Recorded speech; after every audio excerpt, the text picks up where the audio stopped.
Elle a annoncé au dîner, je te trompe. Je suis amoureuse de quelqu'un d'autre. J'ai répondu, je sais.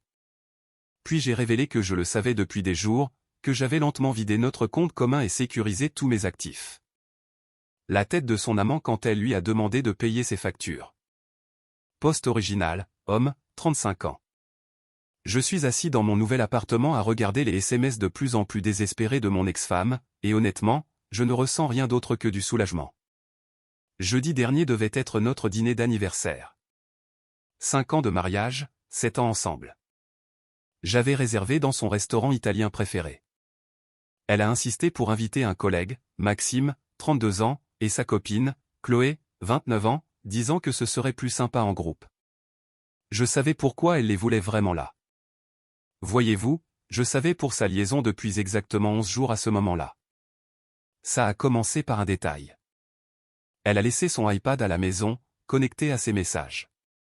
Une notification est apparue pendant que je travaillais en télétravail. J'ai hâte de te serrer à nouveau dans mes bras, de la part de Maxime. Mon premier réflexe a été le déni. Peut-être une erreur, mais j'ai regardé. 3 mois de messages, photos explicites, vidéos, plans pour me quitter une fois qu'elle aurait réglé sa situation financière. Mon préféré daté d'il y a 2 semaines, il est tellement naïf. MDR. Il croit encore que je bosse tard sur le dossier Durand qui est fini depuis 1 mois. Je ne l'ai pas confronté. Je n'ai pas pleuré. Je n'ai rien cassé. J'ai juste planifié. D'abord, j'ai consulté discrètement un avocat spécialisé en divorce. J'ai appris un truc intéressant. En France, dans notre situation, l'adultère n'affecte pas énormément le partage des biens, mais ça joue sur la prestation compensatoire. Et pour notre conjoint, légalement, je pouvais retirer jusqu'à la moitié sans son consentement. Alors, je l'ai fait doucement. 500 € par-ci, 1000 € par-là. Viré sur un nouveau compte dans une autre banque. En 10 jours, j'ai bougé exactement 23 000 €, précisément la moitié de notre épargne commune. J'ai laissé le reste pour éviter les complications légales. J'ai aussi annulé ma part des abonnements streaming, tous à mon nom. J'ai changé la domiciliation de mon salaire vers mon nouveau compte. Je l'ai retiré comme bénéficiaire de mon assurance vie. J'ai tout documenté avec des captures d'écran sauvegardées à 3 endroits différents. J'ai sécurisé tous mes papiers importants. J'ai arrêté de payer l'assurance de sa voiture qui arrivait à échéance. Retour au dîner. On est assis là. Maxime en face de moi. Sa copine Chloé a l'air mal à l'aise. Ma femme Élodie, 33 ans, est rayonnante. Elle n'arrête pas d'effleurer le bras de Maxime, accidentellement. Au milieu des entrées, elle pose sa fourchette. J'ai quelque chose à vous dire.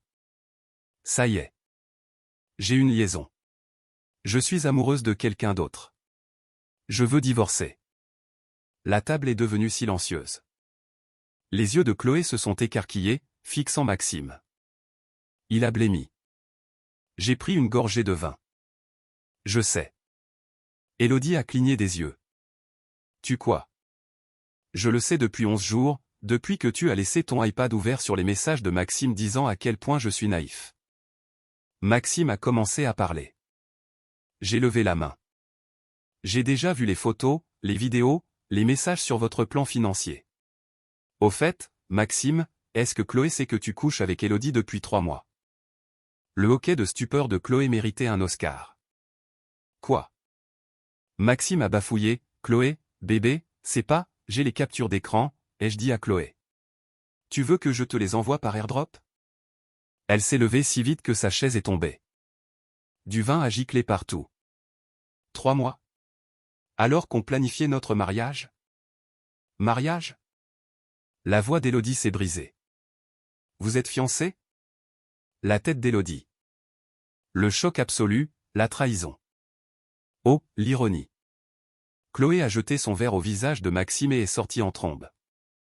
Maxime lui a couru après, nous laissant Élodie et moi seuls. Tu savais, a-t-elle chuchoté. Chaque détail, y compris la partie où tu attendais ta prime annuelle le mois prochain pour me quitter. Désolé pour ça, d'ailleurs. Tu risques d'en avoir besoin maintenant. Qu'est-ce que tu veux dire?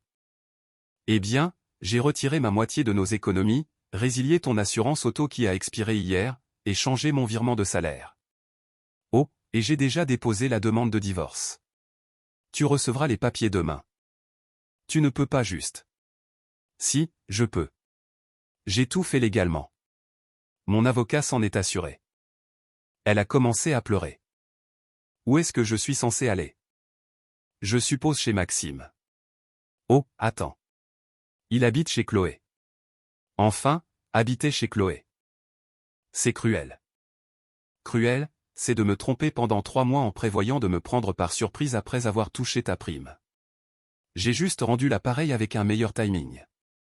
Mise à jour 1. Ça fait une semaine depuis le désastre du dîner et son sentiment que tout lui est dû a atteint des niveaux astronomiques. D'abord, Elodie a essayé d'accéder à notre compte joint pour découvrir que j'avais laissé exactement la moitié, 23 000 €. Elle m'a appelé en hurlant que je l'avais volé. C'était notre argent, non? J'ai pris ma moitié. L'autre moitié est à toi. J'ai besoin de cet argent. Maxime et moi allions prendre un appart. Maxime est fauché, non? Silence. Il s'avère que la carrière marketing, prospère, de Maxime consistait en fait à vivre au crochet de Chloé pendant qu'il construisait son image d'influenceur. 15 000 abonnés et aucun sponsor. L'appart appartenait à Chloé. 3 jours après le dîner, Elodie a débarqué à mon bureau avec sa mère, Chantal. Chantal a marché jusqu'à mon bureau. Tu vas arranger ça tout de suite. Arranger quoi? Ce divorce ridicule. Ma fille a fait une erreur. Une erreur de 3 mois. Elle est désolée. Elle est désolée de s'être fait prendre. Elodie pleurait faussement en arrière-plan. J'ai juste besoin d'un peu d'argent pour m'en sortir en attendant que Maxime s'occupe de toi. Il est SDF. Chloé l'a viré et sa mère ne veut pas le reprendre parce qu'il lui doit déjà 12 000 balles. Comment je savais ça? Chloé m'a contacté. On a pris un café. Elle était reconnaissante que je l'ai prévenue et m'a tout raconté. Maxime vivait à ses crochets depuis 2 ans, l'avait trompé 2 fois avant, et l'avait convaincu de le mettre sur l'acte de propriété de son appart le mois dernier.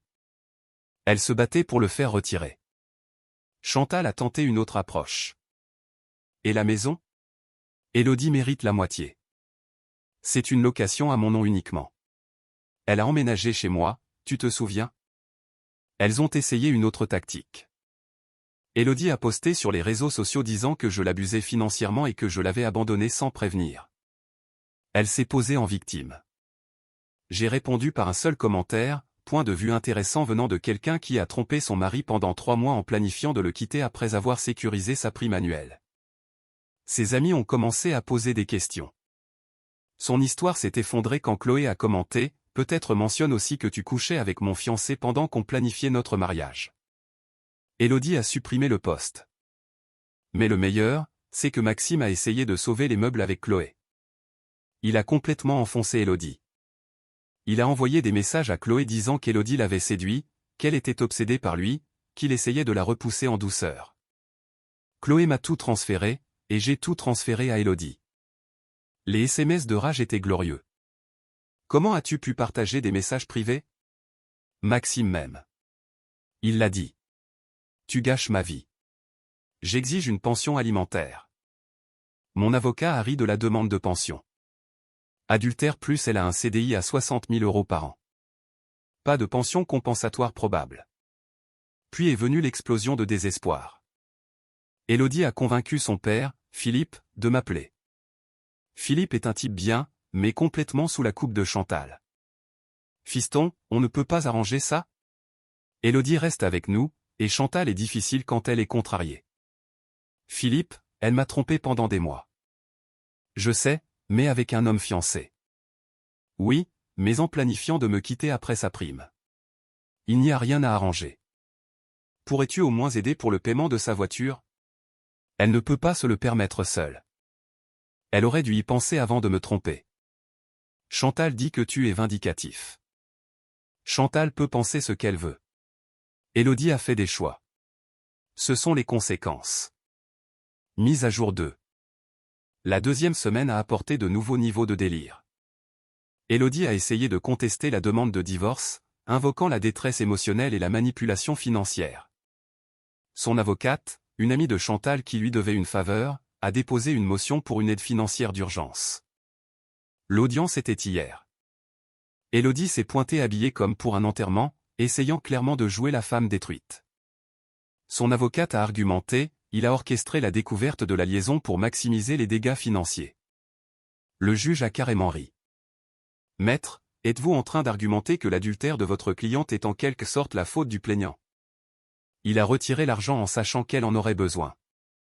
La moitié de l'épargne du ménage, sa moitié à lui. Continuez. Elles ont essayé de dire que je l'avais laissé sans ressources. Mon avocat a présenté ses fiches de paie. 60K € de salaire, emploi stable depuis 4 ans. Votre honneur, elle gagne plus que le revenu médian. Elle est loin d'être sans ressources. Le juge a refusé l'aide d'urgence. Élodie a commencé à pleurer. De vraies larmes cette fois. Devant le tribunal, Chantal m'a confronté. Tu prends du plaisir à ça? Non, Chantal. Je ne prends aucun plaisir à tout ça. Je refuse juste de financer le style de vie de l'amant d'Élodie. Maxime a disparu. Elle a mis fin à leur histoire parce qu'il a choisi Chloé quand elle lui a posé un ultimatum. J'ai les SMS où il traite Élodie d'erreur et de harceleuse psychopathe. Élodie a entendu ça. C'est pas vrai. Je lui ai montré mon téléphone. Chloé m'avait envoyé des captures d'écran des supplications de Maxime. Il avait tellement jeté Élodie sous le bus qu'elle était passée sous les roues. Mon ex désespéré ne veut pas me lâcher. Elle est obsédée. J'ai seulement couché avec elle parce qu'elle menaçait de dire à mon patron que je la harcelais. Chloé, tu es la seule que j'aime. Elle ne signifie rien. Élodie a arraché mon téléphone. Elle a tout vu. Puis elle a fait un truc auquel je ne m'attendais pas. Elle a appelé Maxime là, tout de suite. Haut-parleur. Grosse erreur. Bébé, je peux pas parler là. Tu as dit que j'étais une harceleuse psychopathe? Élodie, quoi? Non, bébé. C'était juste pour que Chloé me lâche la grappe. Donc tu m'utilises? Non. Enfin, genre. Mais. La voix de Chloé en fond, c'est elle? T'es sérieux là? Clic. Élodie m'a jeté mon téléphone. Je l'ai attrapé. Tu as fait ça. Tu as tout gâché. Non, Élodie. Tu as tout gâché quand tu as décidé de me tromper. J'ai juste arrêté de payer pour ça. Rebondissement. Cet après-midi-là, Maxime m'a appelé. Mec, faut qu'on parle. On n'a rien à se dire. Élodie est folle, mec. Elle me harcèle. Tu peux contrôler ta femme.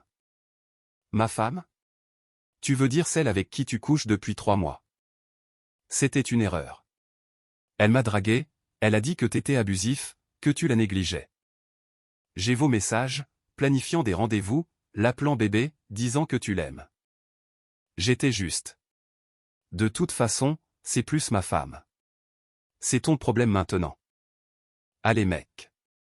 Elle fait exploser mon téléphone, elle débarque chez ma mère. Chloé veut pas me reprendre à cause d'elle. On dirait bien que c'est ton problème. Tu peux pas la reprendre? Juste le temps qu'elle se calme. L'audace. L'audace pure et sans filtre. Maxime, tu as couché avec ma femme pendant 3 mois et maintenant tu veux que je la reprenne pour qu'elle arrête de te déranger. Vu comme ça. J'ai raccroché. Mais le sommet du sentiment que tout lui est dû est arrivé ce matin. Élodie m'a envoyé une demande Lydia. 3500 € avec la note, pour dommages émotionnels et la moitié des factures. Je l'ai refusé et je lui en ai envoyé une de 3500 € avec la note, pour 3 mois de thérapie dont j'aurai besoin après ta liaison. Elle a appelé immédiatement. C'est pas drôle. Trompé non plus. Je peux pas payer ma vie sans ton aide. Alors change de vie. Maxime veut même plus me parler. Pas mon problème. J'ai fait une erreur. Une seule erreur. 92 fois. C'est le nombre de fois où tu lui as écrit « Je t'aime » d'après les captures d'écran. 92 erreurs. Tu as compté? Mon avocat l'a fait pour la procédure de divorce. Elle a tenté une dernière manipulation. Je suis enceinte. Mon sang s'est glacé pendant exactement 2 secondes. Puis la logique a pris le dessus. Non, tu ne le es pas. Comment tu peux savoir? Parce que tu as eu tes règles la semaine dernière. Tu as laissé des tampons sur la liste de courses. J'aurais pu tomber enceinte après. De qui, Maxime? Qui ne répond pas à tes appels? Ou de moi qui ne t'ai pas touché depuis 2 semaines? Silence. Aussi, Élodie, j'ai fait une vasectomie il y a 2 ans. Tu le savais. On en a discuté longuement. Tu as dit que tu y réfléchissais et puis je l'ai fait. J'ai les papiers si tu veux voir. Elle a raccroché. Dernière mise à jour. Ça fait 1 mois depuis la révélation du dîner. Le divorce a été prononcé hier par consentement mutuel parce qu'Élodie a fini par réaliser que se battre lui coûterait plus cher que ce qu'elle y gagnerait. Règlement final, elle a gardé sa voiture et le crédit de 400 € par mois. Ses affaires personnelles. Sa moitié de l'épargne commune, 20 000 €. Son plan épargne-retraite. Je n'y ai pas touché, ça ne valait pas la bagarre. Ses dettes, des cartes de crédit qu'elle me cachait totalisant 18 000 €. J'ai gardé ma santé mentale, ma dignité, mon nouvel appart, mon salaire complet, aucune obligation de pension. Le coup de grâce pour Élodie a été quand Maxime et Chloé se sont remis ensemble. Oui, vous avez bien lu. Il a convaincu Chloé qu'Élodie était une prédatrice qu'il avait manipulée. Chloé, désespérée de sauver la face après avoir versé les acomptes du mariage, l'a repris. Ils ont envoyé à Élodie une mise en demeure pour harcèlement après qu'elle a débarqué à leur appart, ivre, hurlant au grand amour. Élodie m'a écrit « Comment Maxime a pu me faire ça ?» Je n'ai pas répondu. Chantal a appelé une dernière fois. « J'espère que tu es heureux. » Élodie a dû retourner vivre chez nous. Chantal, j'y arrive. Chaque jour sans mensonge est un pas en avant. Elle est brisée. Elle s'est brisée toute seule. J'ai juste arrêté de la rattraper. Philippe m'a écrit en privé plus tard. Entre toi et moi, fiston, tu as fait ce qu'il fallait. Élodie doit grandir. Chantal l'a trop couvée. Peut-être que c'est le réveil dont elle a besoin. Je ne pense pas qu'Élodie ait appris quoi que ce soit, honnêtement. Aux dernières nouvelles via les potins, elle est sur les applis de rencontres en prétendant être entrepreneuse. Elle vend des produits de beauté pyramidaux maintenant et se plaint que tous les hommes sont des ordures tout en glissant dans les DM d'hommes mariés. Maxime et Chloé se marient le mois prochain. Elle m'a invité par pure méchanceté. J'ai décliné, mais j'ai envoyé un cadeau, un cadre photo numérique préchargé avec une seule image, la capture d'écran du premier message de Maxime à Élodie. Mesquin? Absolument. Ça valait le coup? Absolument. Quant à moi, je vais bien. Pas super, pas l'extase, juste bien. 7 ans, c'est long à gâcher, mais au moins je ne gâche pas la 8e année. Les rencontres ne sont même pas sur mon radar. Les problèmes de confiance sont bien réels maintenant. Mon psy dit que c'est normal. Le truc le plus drôle, c'est qu'Élodie m'envoie encore des demandes Lydia au hasard. 50 € pour « Souvenir Netflix partagé ». 100 € pour « Charge émotionnelle ». 25 € pour « La cafetière que tu as gardée ». Je les refuse toutes, mais je fais des captures. Mon avocat dit de continuer à documenter au cas où elle escaladerait. La dernière demande était hier. 1 € avec la note « Tu me manques ». J'ai failli me sentir mal. Failli. Puis je me suis souvenu du message où elle me traitait de naïf et en riait avec Maxime. Je lui ai envoyé 1 € avec la note « Pour le bus ». Arrête de me contacter. Elle l'a renvoyé avec « Je n'ai pas besoin de ta pitié ». J'ai gardé l'euro et je l'ai bloqué sur Lydia. Chantal m'a envoyé un message Facebook ce matin, Élodie galère. Un vrai homme l'aiderait. J'ai répondu, un vrai homme le ferait. Une chance que je ne sois qu'un naïf. Puis je l'ai bloqué aussi. La meilleure vengeance n'était pas élaborée. Elle n'était pas dramatique. C'était juste de la laisser affronter les conséquences naturelles de ses choix sans mon filet de sécurité. Elle voulait la vie excitante de l'aventure avec Maxime. Elle l'a eue. Y compris la partie où les amants deviennent rarement de vrais partenaires. Elle a joué à un jeu idiot, elle a gagné un lot idiot. Et moi, j'ai juste arrêté de jouer tout court. Mon frère a trouvé la meilleure formule, elle a laissé filer un type bien pour un influenceur fauché. C'est un genre de stupidité particulier. Ouais, vraiment. La vie est calme maintenant, paisible. Plus besoin de me demander si elle travaille vraiment tard. Plus de Chantal qui débarque à l'improviste. Plus besoin de financer le fantasme de quelqu'un d'autre. Juste moi, mon appart, et savoir que quelque part, Elodie essaie de vendre des produits de soins hors de prix pendant que Maxime prend des selfies de couple avec Chloé. Tous les deux prétendant qu'ils n'ont pas fait exploser plusieurs relations pour une erreur de 3 mois. L'univers a de l'humour. Je suis juste content de ne plus être la chute de la blague. À tous ceux qui demandent, non, je ne regrette pas d'avoir été dur. Quand quelqu'un vous montre qui il est vraiment, quelqu'un capable de vous sourire au petit déjeuner tout en écrivant à son amant que vous êtes stupide, croyez-le et protégez-vous en conséquence. À ceux qui disent, j'aurais dû essayer la thérapie de couple, la thérapie, c'est pour les problèmes, pas pour quelqu'un qui planifie activement sa sortie en vous utilisant comme pont financier. C'est juste de l'exploitation. Et oui, je suis en thérapie, pas à cause d'un traumatisme ou de problèmes de confiance, mais parce qu'après 7 ans à me faire manipuler en m'entendant dire que j'étais trop soupçonneux alors que j'avais raison, j'ai besoin de recalibrer mon radar à la normale. Il s'avère qu'il fonctionnait très bien depuis le début.